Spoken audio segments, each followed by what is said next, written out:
Selamat berjumpa kembali, saudara-saudara yang terkasih, di kanal Forum 195. Kanal kita bersama untuk mengasihi, melayani, memuji, dan menyembah Tuhan kita, Yesus Kristus. Damai kasih Allah menyertai kita semua. Saudara-saudara yang terkasih, kita bertemu kembali di video kita serial Alkitab Bersaksi di season 7 episode ke-10.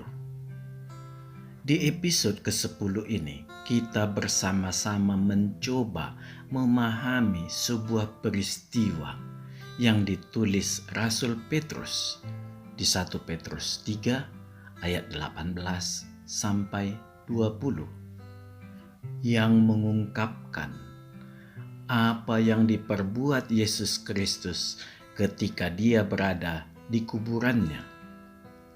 Ini adalah sebuah peristiwa iman yang terjadi ketika Yesus Kristus sebagai manusia telah mati dan jasadnya ada di dalam kuburnya. Melalui peristiwa ini, kita bisa membuat analogi bagaimana sebenarnya kehidupan manusia setelah mengalami kematian dari kehidupan fana di dunia ini. Yang ternyata dari kesaksian Alkitab, kematian fisik itu tidak menghentikan kehidupan yang sebenarnya, yaitu kehidupan secara rohani. Iya, memang itulah esensi real manusia. Sama seperti kesaksian Alkitab, rohlah yang menghidupkan. Yang ini berarti roh itulah kehidupan itu sendiri. Sumber dari segala sumber roh kehidupan itu. Inilah yang kita sebut sebagai Allah. Konsekuensinya, bila ada agama yang mengatakan Allahnya bukan roh, sudahlah pasti tidak ada kehidupan di dalam diri Allahnya tersebut. Segalanya adalah berhala semata. Artinya, Allah mereka adalah Allah yang mati, yang hanya merupakan Allah yang diciptakan oleh imajinasi manusia semata. Bukan seperti Allah orang Kristen, di mana Dia adalah awal dan akhir segalanya. Saudara-saudara yang terkasih, hal itulah yang menyebabkan agama jimat, agama sepupu kita, mati-matian hendak menempel bagaikan benalu ke Alkitab agar bisa mengklaim Allah mereka adalah Allah Yahweh juga. Sayang, Alkitab menolak apa yang tertulis di kitab suci mereka, yaitu Al-Langit. Karena firman Allah yang berinkarnasi menjadi manusia itu malah diperkelirukan Nabi Hutim sesuai dengan ajaran iblis yang berada di balik tirai agama ini. Saya ulangi, proses inkarnasi maupun kisah Yesus Kristus itu tetap ada di Al-Langit, tetapi kisahnya telah dirubah. Dari sini kita paham mengapa muncul istilah Alkitab palsu. Dan sebenarnya lah, bila kita layangkan pandang mata kita, sangat banyak Alkitab palsu itu beredar di tangan mereka dengan nama Kitab Suci Al-Langit. Umat Kristen hanya bisa terenyuh melihat betapa rusaknya agama ini. Yang menambah kerusakan semakin parah adalah ketidakjujuran para penceramah mereka yang tidak mau mengakui kekeliruan al-langit, sekalipun kekeliruan itu sudah sedemikian terang benderang. Dan tanpa merasa berdosa, mereka tetap meneruskan ajaran yang salah itu dan hanya berkilah itu menurut cara pandang agama jimat. Sebuah cara pandang adalah tinjauan perspektif terhadap sebuah peristiwa, tetapi tidak akan pernah merubah kisah yang terjadi. Yang dilakukan Kutim adalah merubah kisah Yesus Kristus. Melihat ini semua, tampaklah hati nurani mereka sudah tertutup akan kebenaran Kristus. Melakukan kebohongan adalah kesenangan iblis. Marilah, sebelum memulai renungan kita terlebih dahulu berdoa. Ya Tuhan, kami ingin mempelajari salah satu misteri perbuatan Tuhan sebagaimana tertulis di Alkitab. Sebagaimana Engkau di dalam kasih-Mu masih tetap bekerja menyelamatkan manusia-manusia yang berada di alam maut, alam kematian. Ini semua mempersaksikan kasih-Mu yang tidak bertara, yang menginginkan keselamatan dimiliki oleh seluruh umat ciptaan-Mu. Kami sangat tertunduk menyaksikan integritas-Mu yang begitu fair, yang tetap memberi kesempatan bagi orang-orang yang hidup di zaman sebelum kasih karunia Tuhan.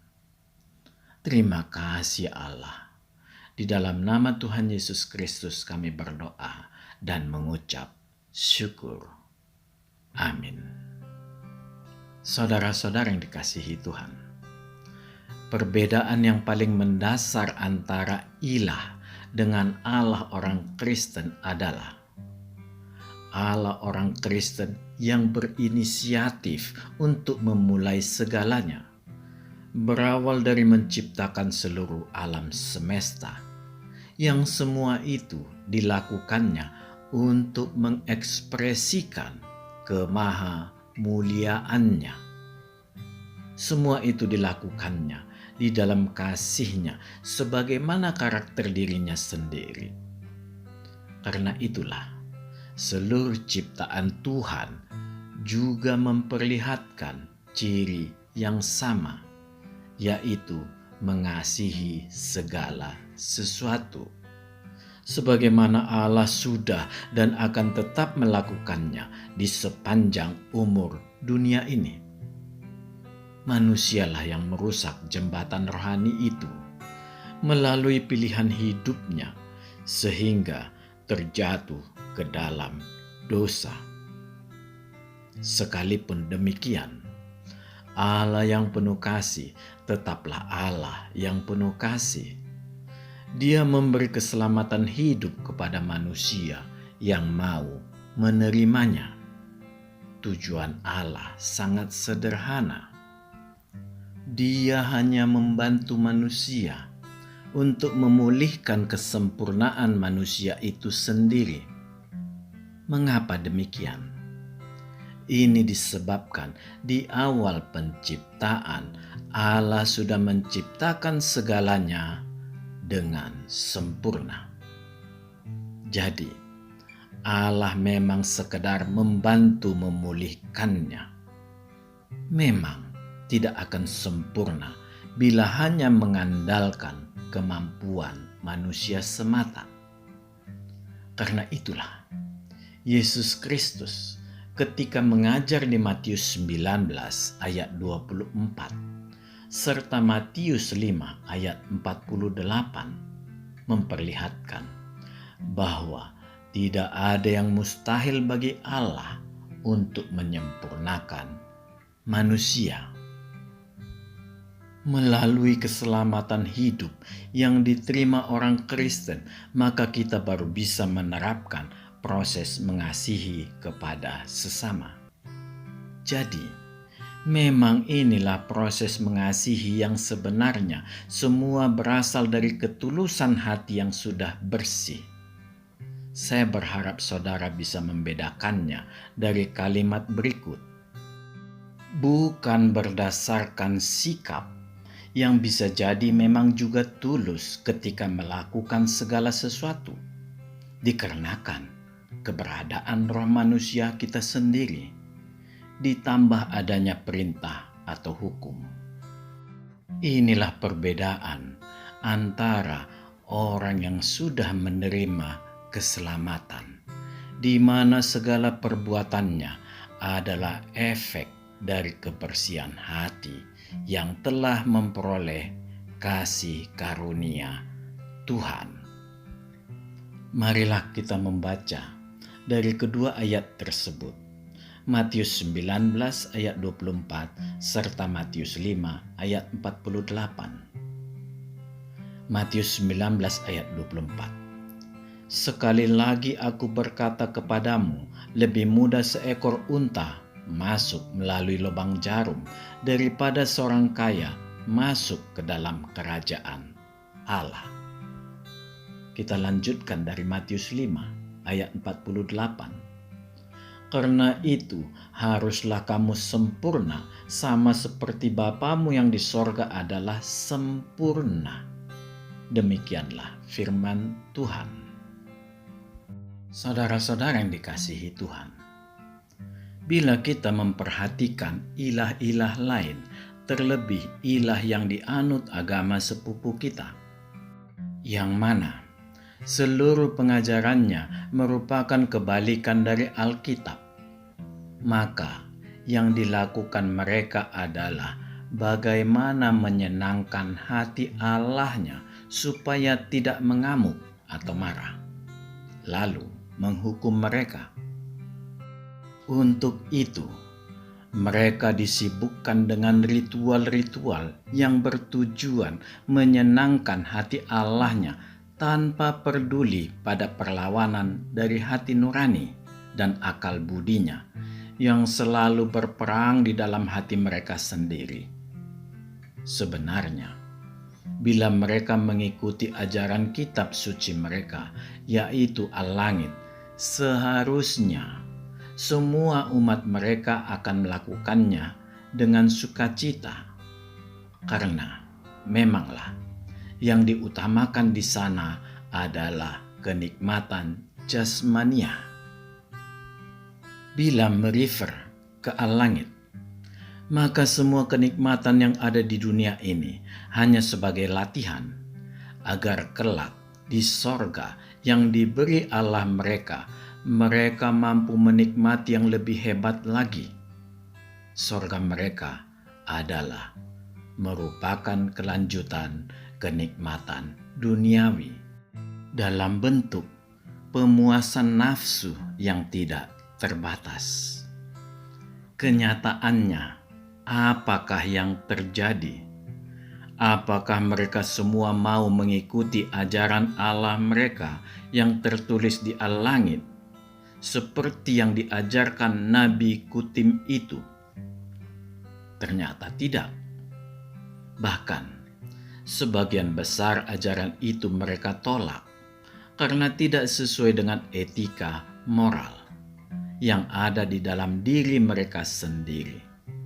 Dari sini, mereka sebenarnya sudah harus sadar bahwa ada yang salah pada Nabi dan Tuhan mereka yang membuat nalar mereka terbalik-balik. Mereka tetap melontarkan segala puja-puji bagi Kutim dengan menutup mata terhadap sebuah kenyataan bahwa sebuah ajaran yang jauh dari moralitas tidak lain adalah produk dari iblis sendiri. Saudara-saudara yang terkasih, bila mereka berpikir dan mencari tahu lebih jauh, ternyata Allah yang benar, yaitu Allah Yahweh, sudah memproteksi diri manusia sedemikian rupa di awal penciptaan agar tidak mudah jatuh ke dalam dosa. Allah kita memberikan identitas dirinya di dalam diri tiap manusia berupa roh manusia yang melahirkan akal budi. Inilah yang membuat para umat jimat mampu menolak ajaran Nabi Kutim yang sedemikian menyesatkan. Selanjutnya, bagaimana dengan kehidupan kekal umat jimat ini kelak? Melihat penolakan mereka, selayaknya lah kedua tipe sorga yang bertolak belakang itu tetaplah tidak akan mereka peroleh. Baik sorga yang penuh dengan kenikmatan jasmania, terlebih seksualitas, maupun sorga rohania dari Allah yang benar, pencipta segalanya.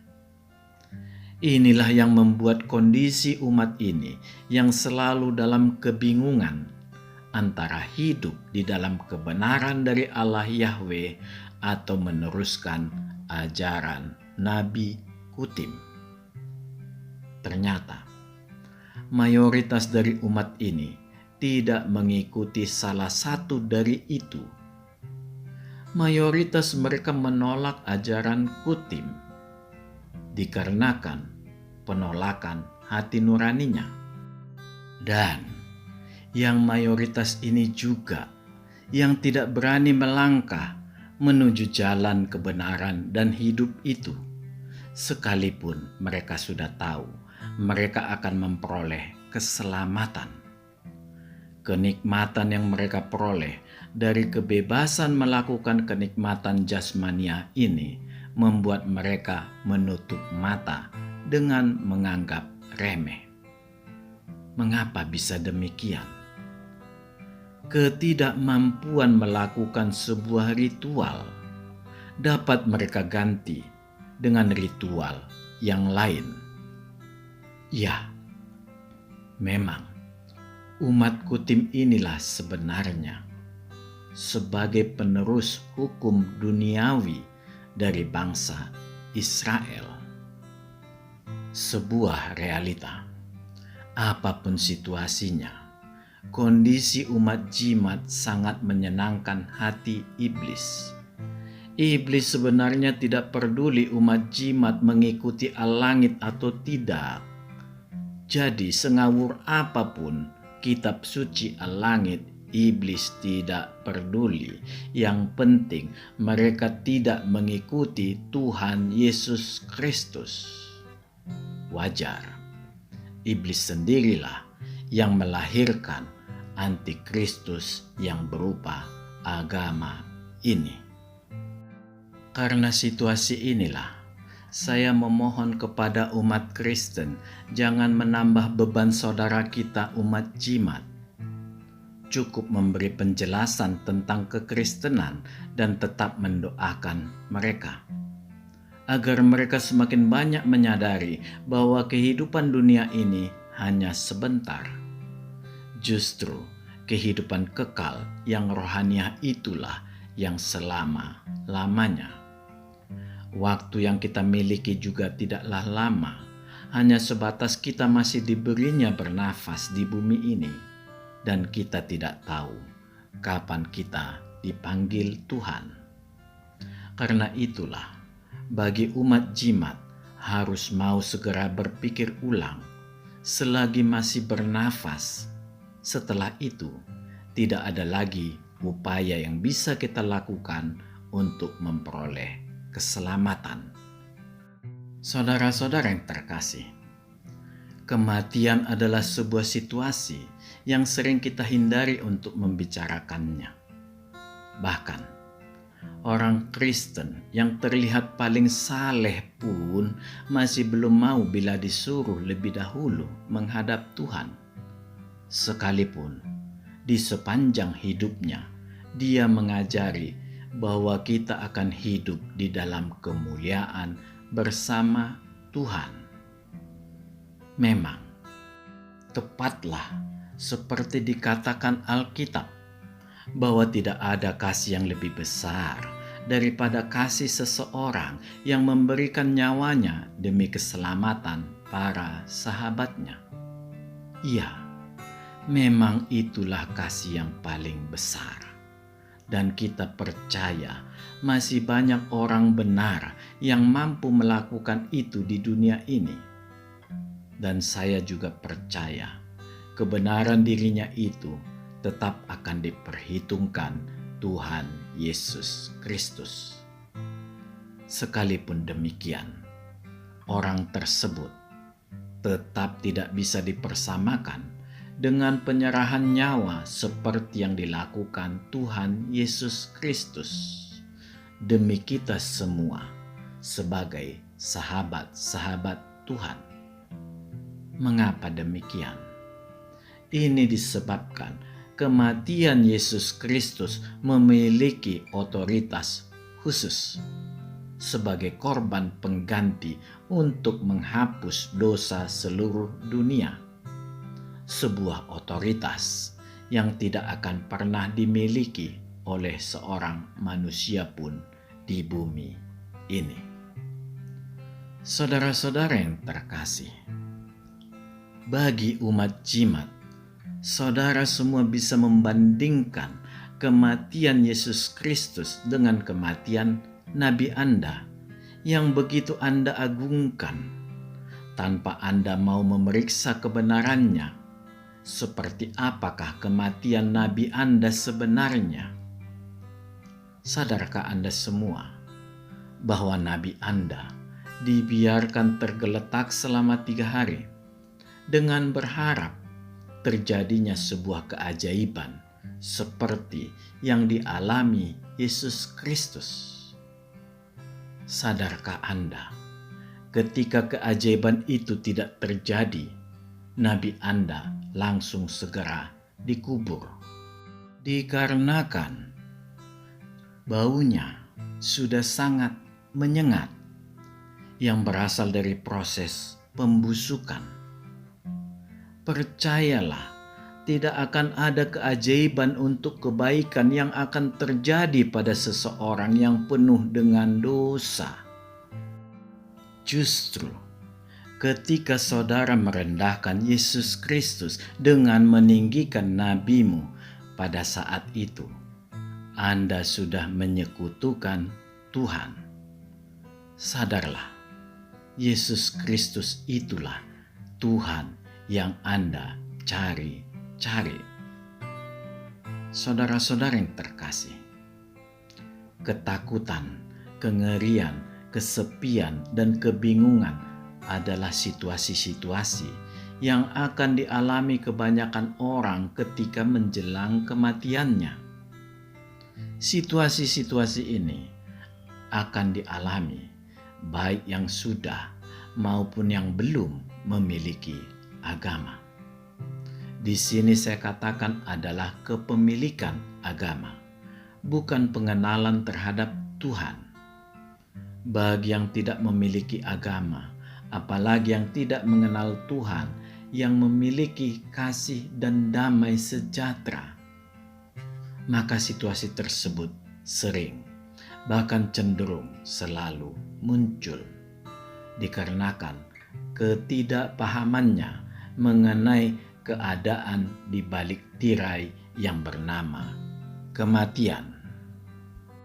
Ketidakpahaman inilah yang memunculkan banyak bayangan-bayangan berbentuk situasi-situasi tersebut. Untuk yang memiliki pengenalan akan Tuhan, maka bayang-bayang itu akan berkurang. Bahkan banyak terjadi pada orang-orang tertentu. Bayangan tersebut menjadi hilang sama sekali ketika saat Tuhan memanggil dirinya telah tiba. Yang muncul justru kerinduan pada panggilan Tuhan. Sehingga tidak jarang kita melihat di banyak wajah orang yang meninggal, yang ada adalah senyum kedamaian. Mengapa bisa terjadi hal seperti itu? Semua hanya dikarenakan dia telah sampai pada saat-saat yang dinantinya, yaitu bertemu dengan Tuhan yang menciptakan dirinya. Tuhan yang akan menuntun kita semua yang percaya menuju pangkuan Bapa Abraham. Sampai suatu saat kelak kita akan dibangkitkan dan hidup bersama dengan Tuhan. Inilah awal kehidupan yang sebenarnya. Saudara-saudara yang terkasih, mengapa kita mengetahui hal itu? Semua ini dipersaksikan oleh Alkitab, bahwa ketika roh manusia kita kembali kepada Allah, maka jiwa kita akan langsung berada bersama dengan Bapa Abraham, sedangkan tubuh kita tetap di dalam kubur kita. Sampai tiba waktunya kelak, jiwa kita akan dipersatukan kembali dengan tubuh yang sudah dirubah Tuhan menjadi tubuh yang kekal. Lalu akan bersama-sama Tuhan Yesus Kristus memerintah di kerajaan 1000 tahun. Setelah masa 1000 tahun berakhir, kita akan ditempatkan Tuhan di sorga yang disediakannya bagi umatnya, sebagaimana yang telah dijanjikannya sebelum dia naik ke sorga setelah kebangkitannya. Sorga bagi kita itu ditempatkannya di tubuh jasmania Allah. Inilah langit baru dan bumi baru, beserta Yerusalem baru yang diturunkan Yesus Kristus dari sorga Allah Tritunggal. Yerusalem baru inilah perlambang pemerintahan Yesus Kristus sebagai Raja Damai, di mana dia menyertai umatnya di sorga yang disediakannya bagi umatnya, beserta Allah Tritunggal yang juga ada di dalam dirinya. Jadi sangat jelas, tubuh fana kita tidak memperoleh bagian di kerajaan Allah. Yang dibangkitkan adalah tubuh yang telah dimuliakan atau tubuh yang kekal. Saudara-saudara yang terkasih, peristiwa salib cukup jelas memperlihatkan betapa mengerikannya peristiwa rohani yang terjadi ketika Yesus Kristus menyerahkan nyawanya ke Bapanya. Artinya, roh yang menghidupkan kemanusiaannya, yaitu roh manusia milik Tuhan itu, diserahkannya ke Bapanya. Roh manusia yang merupakan unsur tambahan inilah yang membuat Tuhan menjadi serupa dengan manusia. Sebuah peristiwa yang sangat mengharukan terjadi pada saat terputusnya sebuah persekutuan antara roh manusia Yesus Kristus dengan roh ilahinya. Inilah yang membuat roh manusia Yesus Kristus menjerit pilu ke langit dengan meneriakkan, Eli, Eli, lama sabachthani. Allahku, Allahku, mengapa engkau meninggalkan aku? Ya, Sang Bapa tidak bisa melanjutkan persekutuan roh itu untuk jangka waktu tertentu. Karena Alkitab mempersaksikan bahwa di tubuh Yesus Kristuslah ditimpakan dosa seluruh umat manusia.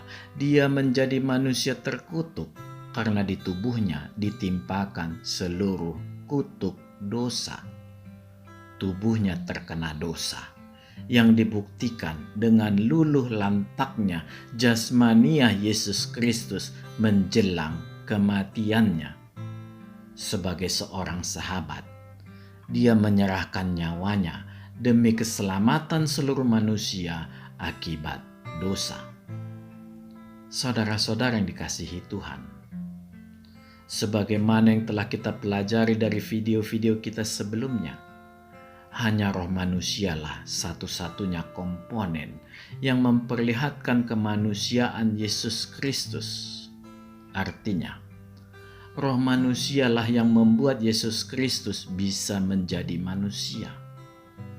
Bila Yesus Kristus tidak memiliki roh manusia, maka dia hanyalah Kristofani, yaitu firman Allah yang berwujud manusia yang bukan manusia. Seluruh unsur jasmaniah dan rohaniahnya adalah full sorgawi, atau lebih tepat kita katakan full ilahi. Ketika roh manusia Yesus Kristus kembali ke Allah, maka yang tersisa pada diri Tuhan adalah tubuh jasmania dan rohania yang full ilahi itu. Jadi, memanglah berbeda kebangkitan Kristus dengan kita semua. Yesus Kristus bangkit dengan tubuh jasmani dan rohani sebagai Allah, yang artinya inilah kebangkitan Tuhan secara roh, yang dapat kita lihat secara jasmania Tuhan. Kita harus ingat bahwa sekalipun Allah kita adalah roh, tetapi karakter jasmania tetaplah dimilikinya. Berbeda dengan kita manusia, yang akan dibangkitkan dengan tubuh yang diubahkan atau mengalami proses transformasi memperoleh tubuh yang kekal. Jadi, tidak mengherankan bila Yesus Kristus mampu menurunkan Yerusalem baru dari sorga Allah Tritunggal. Karena secara esensi Dia adalah Allah itu sendiri, yaitu firman Allah yang berinkarnasi menjadi manusia.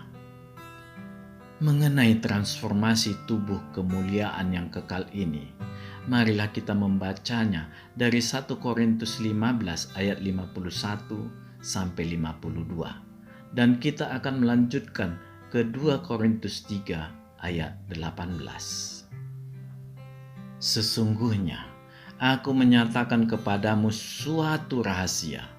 Kita tidak akan mati semuanya, tetapi kita semuanya akan diubah dalam sekejap mata, pada waktu bunyi nafiri yang terakhir. Sebab nafiri akan berbunyi dan orang-orang mati akan dibangkitkan dalam keadaan yang tidak dapat binasa, dan kita semua akan diubah. Dan kita semua mencerminkan kemuliaan Tuhan dengan muka yang tidak berselubung. Dan karena kemuliaan itu datangnya dari Tuhan yang adalah roh, maka kita diubah menjadi serupa dengan gambarnya dalam kemuliaan yang semakin besar. Demikianlah firman Tuhan. Saudara-saudara yang dikasihi Tuhan,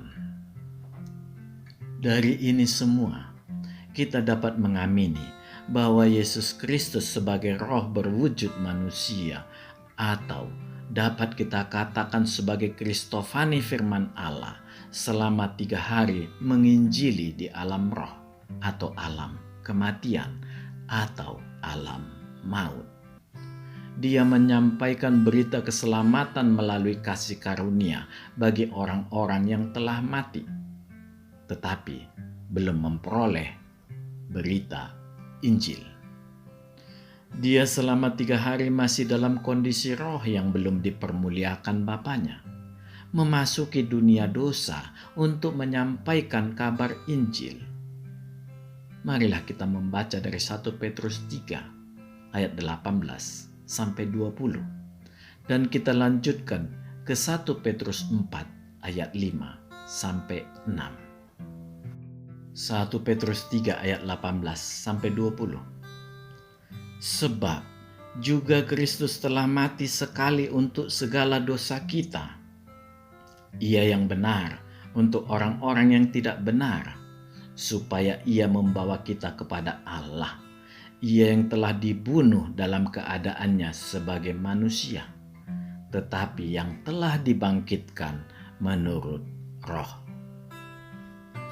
Dan di dalam roh itu juga, di sini kita melihat tulisan roh di sini dalam huruf besar, yang artinya Yesus Kristus bangkit sebagai Kristofani firman Allah. Marilah kita ulangi. Dan di dalam roh itu juga ia pergi memberitakan Injil kepada roh-roh yang ada di dalam penjara, yaitu kepada roh-roh mereka yang dahulu pada waktu Nuh tidak taat kepada Allah.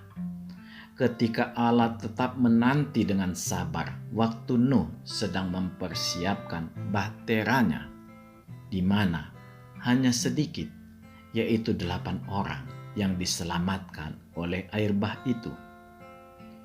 Kita lanjutkan dari 1 Petrus 4 ayat 5-6. Tetapi mereka harus memberi pertanggungjawab kepada Dia yang telah siap sedia menghakimi orang yang hidup dan yang mati. Itulah sebabnya maka Injil telah diberitakan juga kepada orang-orang mati, supaya mereka sama seperti semua manusia dihakimi secara badani, tetapi oleh roh dapat hidup menurut kehendak Allah. Demikianlah firman Tuhan. Saudara-saudara yang dikasihi Tuhan, cukup banyak para penceramah Kristen yang mengikuti paham bahwa tidak ada lagi kesempatan penginjilan bagi orang yang telah mati. Saya mengamini tentang hal itu dalam konteks bagi yang ketika hidup sudah pernah mendengar kabar Injil dan dia mengabaikannya. Tetapi tetap belum ada jawaban yang kuat mengenai pengabaran Injil yang dilakukan Tuhan dalam kasus seperti ini, yaitu hanya bagi mereka yang belum pernah mendengar kabar keselamatan sama sekali. Di samping itu, Tuhan melakukan ini sebelum peristiwa pengangkatan, serta demi keadilan tahta penghukuman Tuhan. Dan ini semua tertulis dengan sangat jelas di ayat-ayat di atas. Tentunya ayat-ayat tersebut tidak dimaksudkan untuk sekedar menambah-nambah ketebalan Alkitab. Karena kabar keselamatan inilah intisari Alkitab. Jadi, mengapa ini dilakukan Tuhan? Kembali kita harus mengakui hanya melalui sebuah kata, yaitu integritas. Dia tetap memberikan kesempatan yang sama bagi seluruh umat manusia, tidak terbatas yang telah mati maupun yang masih hidup. Semua memiliki kesempatan yang sama untuk mendengar kabar keselamatan itu. Di 1 Petrus 4 ayat 5 di atas memperlihatkan mengapa Tuhan melakukan itu semua. Ini menggambarkan sampai tiba saatnya nanti Yesus Kristus menggelar tahta pengadilan atau tahta penghakimannya, Dia tetaplah mendasarkan pada kasih karunia-Nya. Sehingga tidak ada alasan bagi seluruh manusia yang pernah hidup di dunia ini dengan mengatakan bahwa dia belum pernah mendengar kabar keselamatan itu. Amin. Tuhan memberkati. Marilah kita berdoa. Ya Tuhan, pada kesempatan ini mata kami semakin terbuka ya Allah, bahwa keadilan-Mu sedemikian sempurnanya yang tidak mampu kami ikuti dengan nalar kami. Betapa demi kasih-Mu Engkau tetap memberi kesempatan untuk menganugerahkan keselamatan melalui kasih karunia Tuhan. Betapa semua itu Engkau lakukan ketika Engkau masih di alam kubur, ya Allah. Betapa besar kemuliaan Tuhan di mata kami semua pada saat melihat segala perbuatan-Mu. Terima kasih ya Allah. Di dalam nama Tuhan Yesus Kristus kami berdoa dan mengucap syukur. Amin. Tuhan memberkati kita semua. Marilah kita masuk ke saat teduh sejenak.